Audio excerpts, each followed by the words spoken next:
The principle of restoration.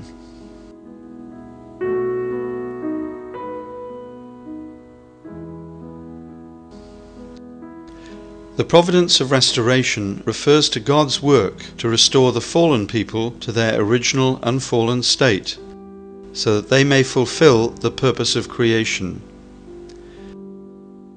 Since the providence of restoration is God's work of recreation, which has as its goal the fulfillment of the purpose of creation, God works this providence in accordance with His principle. In the course of the providence of restoration, this principle is called the principle of restoration. Human beings fell from the top of the growth stage and have been held under Satan's dominion. To restore human beings, God works to cut off Satan's influence.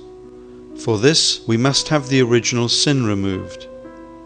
Hence, we fallen people first need to go through a course to separate Satan from ourselves, in order to restore ourselves in form to the top of the growth stage, which Adam and Eve had reached before the fall. On this foundation, we are to receive the Messiah and be reborn, thereby removing our original sin and becoming fully restored to the original state of human beings before the fall. Finally, by following the Messiah, we should continue our growth to maturity, where we can fulfill the purpose of creation. Where do human beings stand after the fall? If the first human ancestors had reached perfection, they would have lived relating only with God.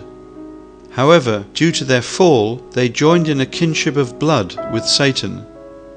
Hence, immediately after the fall, they found themselves in the midway position between God and Satan, where they were relating with both. How does God separate Satan from fallen people? A fallen person will go to God's side if he makes good conditions, and to Satan's side if he makes evil conditions. Restoration through indemnity. When someone has lost his original position or state, he must make some condition to be restored to it.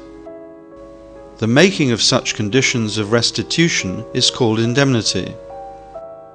We call this process of restoring the original position and state through making conditions restoration through indemnity. We call the conditions made a condition of indemnity. God's work to restore people to their true, unfallen state by having them fulfill indemnity conditions is called the providence of restoration through indemnity. Establishing indemnity conditions. First, the original state is restored by making an indemnity condition at a price equal to the value of what was lost.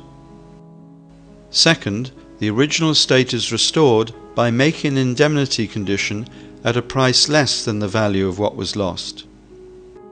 Third, when a person has failed to make an indemnity condition at a lesser price, he must make another indemnity condition to return to the original state, this time at a price greater than the first. As for the method, an indemnity condition is made by reversing the course through which the original state was lost. Who should make indemnity conditions? We ourselves must fulfill the necessary indemnity conditions as our portion of responsibility. The foundation for the Messiah. For us, fallen people, to be restored to our original state and achieve the purpose of creation, we must establish the foundation for the Messiah, receive the Messiah on this foundation, and remove our original sin.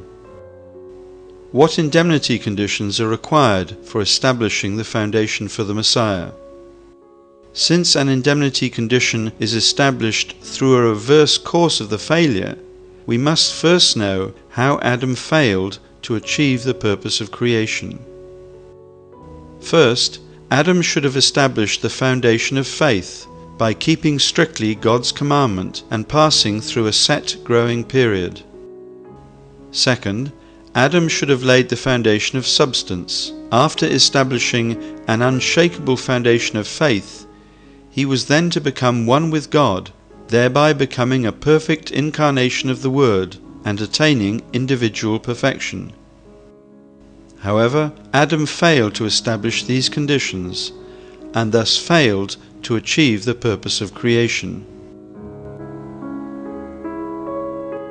Therefore, in order to establish the indemnity conditions for the foundation for the Messiah, we must first establish the foundation of faith, and on this foundation we need to establish the foundation of substance. In order to restore the foundation of faith, first there must be a central figure, second, the condition must be offered, and third, a numerical period of indemnity must be completed. In order to lay the foundation of substance, we must make the indemnity condition to remove the fallen nature.